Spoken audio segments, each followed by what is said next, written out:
Topson has been destroying his ranked games with this Mexican Medusa, and this video I'll go through what Topson does so you can stomp your games too. I'll start with what Topson does in the early game, then how he fights in the mid game, and finally I'll show a classic Chadson masterclass in the end.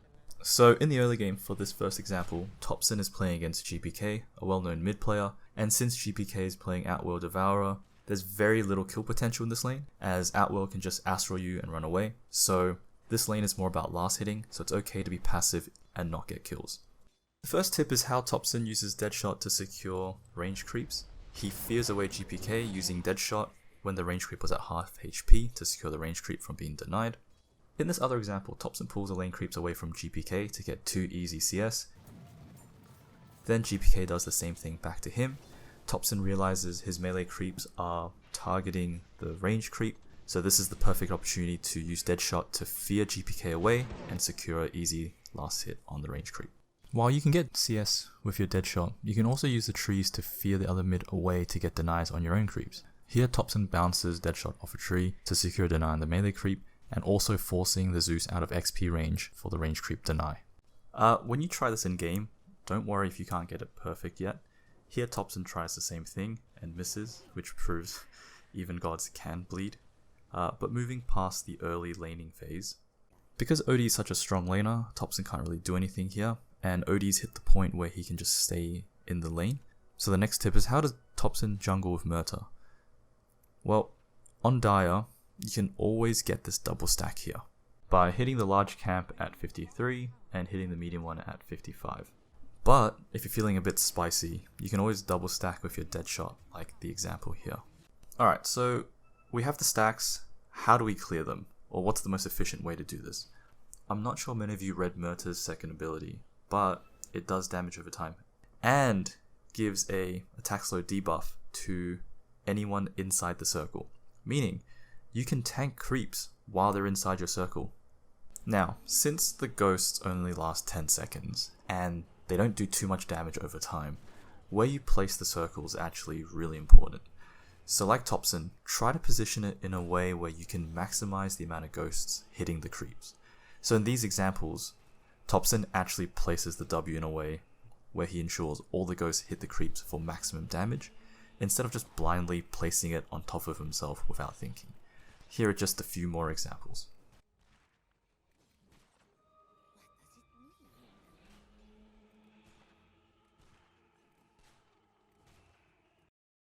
Personally, I find this very boring, but let's get this out of the way. Topson rarely skills his ultimate at level 6. Instead, he puts a point in his passive, but he won't delay any further than level 8, so by then he'll have at least Deadshot maxed, 2 points in his silence, and 1 in his passive.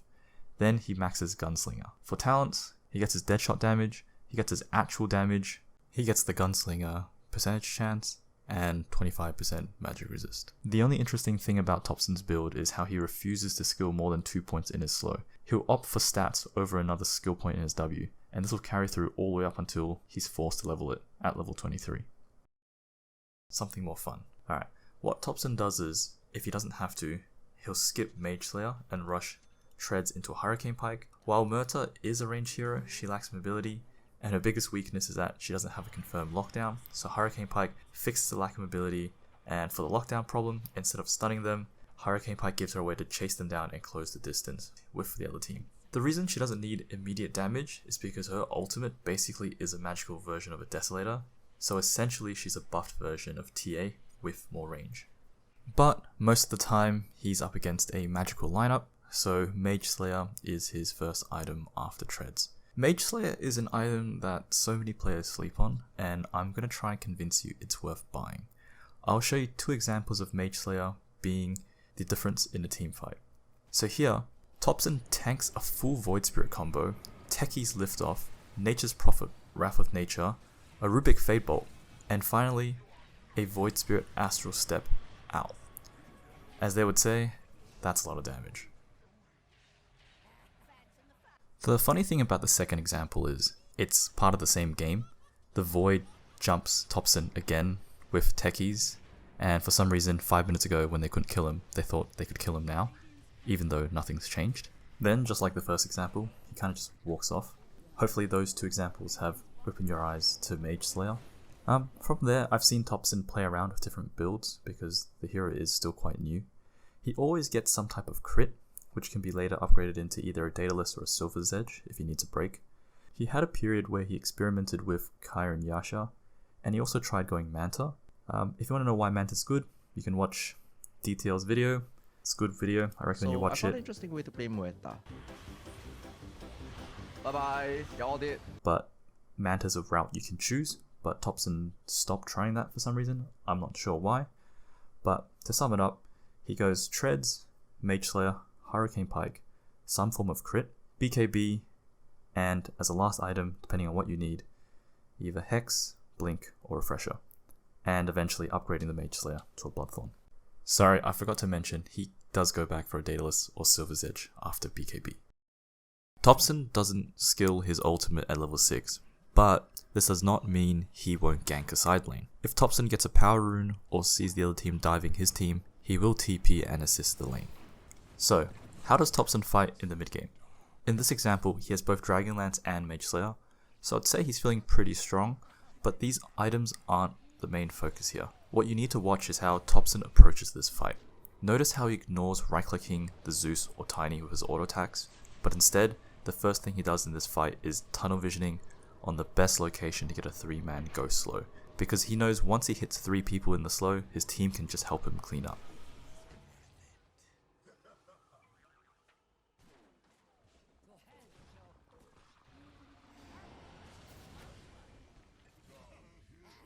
In this other example, watch how Topson, again, focuses on getting a big slow before auto-attacking or using his dead shot. I showed you these 2 clips because Topson either didn't use his ulti or was on cooldown. So, when does Topson ulti with Muerta? Mexican Medusa? Well, it's the same answer for when is the best time for Invoker to Sunstrike.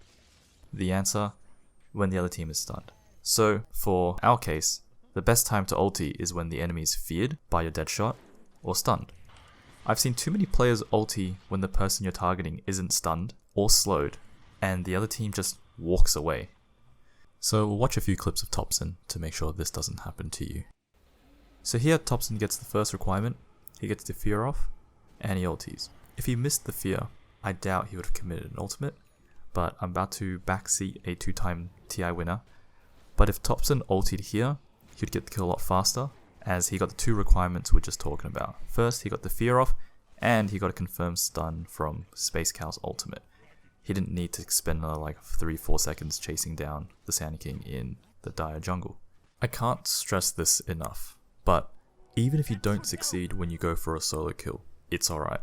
You won't get better unless you practice, so don't be discouraged if you miss your fear into silence, because even Topson can miss too. And just like Topson, walk it off and try again later. But what about a normal team fight? Here, the other team starts with a Drow Silence into a tiny toss back into the range creep in front of the tier 2 tower, with a lightning bolt from Zeus, and look how much damage he can tank with that Mage Slayer.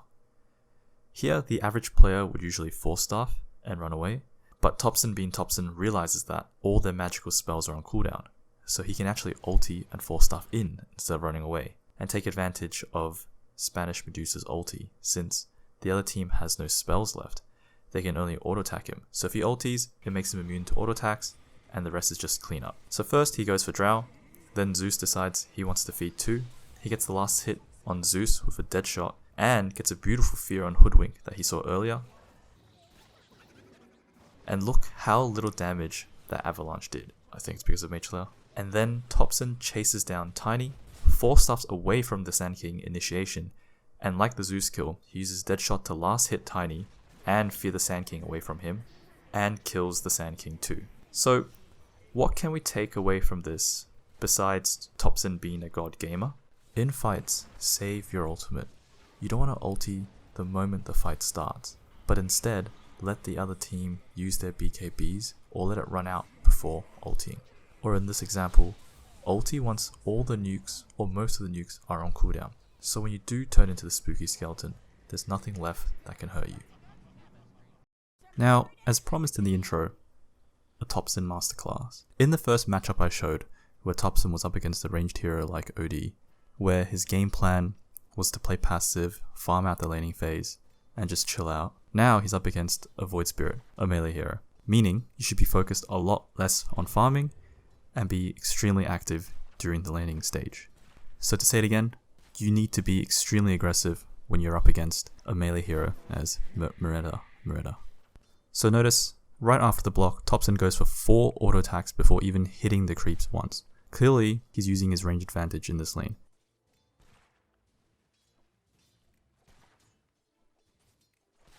After those 4 attacks, Void Spirit's already down to 70% HP, before the first wave is even cleared. This harass doesn't stop, he keeps hitting Void, and gets a nice dead shot to last hit and fear Void away from denying the range creep. Notice how he keeps attacking the Void. This is all to help Topson set up a kill when he hits level 2. So the moment he hits level 2, notice how he wants to close the gap against Void, where before, the moment Void stepped up, he would back off. However, now since he hit his level 2 power spike, he aggressively walks forward and positions to slow behind Void, giving Void an ultimatum. Either he walks into him and gets right click to death, or he can just walk into the ghosts and suffer the same fate. Void chooses the ghosts, and Topson immediately fears off the range creep, forcing him to stay inside the ghosts, and gets an easy kill on Void and a nice first blood. Just a note, this was all set up by Topson before the creeps even met, and due to his high aggression in lane. If he didn't harass and just played passive, this kill would have never been possible. And if you think this is good, just see what happens when Void comes back. This isn't a kill, but this is just Topson being a highly mechanical player. When Void returns to the lane, a normal player would either go back or get a courier to deliver a salve. But since Topson is actually Chadson, he doesn't back immediately. Instead, he goes straight back to harassing Void, and even nukes him with a dead shot. Unfortunately, the range creep didn't die of this harass, and he tries to get the CS. He misses uphill and gets quite low. I'm not sure how he's this good, but he manages to micro his courier back while he's running away and being attacked by Void. Then he re-micros the courier to a safer location in the fog behind the trees, uses Fairy Fire, and at the same time gets the courier to deliver the bottle to him so it's not in his backpack, sips the bottle charge, and during Void's to simulate, realizing it's only a level 1 spell, he instantly goes on the offensive. And just like that, Void and Topson are now both at half HP, and it looks like Topson's winning the lane again. Topson never seems to disappoint.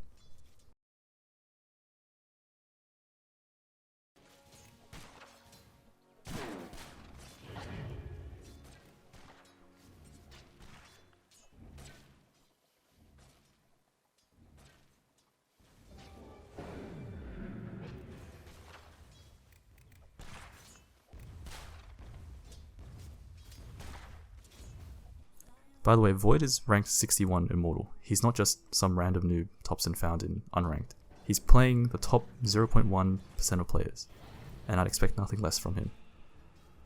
Anyways, thank you guys for watching. Hope you guys enjoyed the video. If you did, please like and subscribe, and let me know what other heroes or players you want me to analyze next.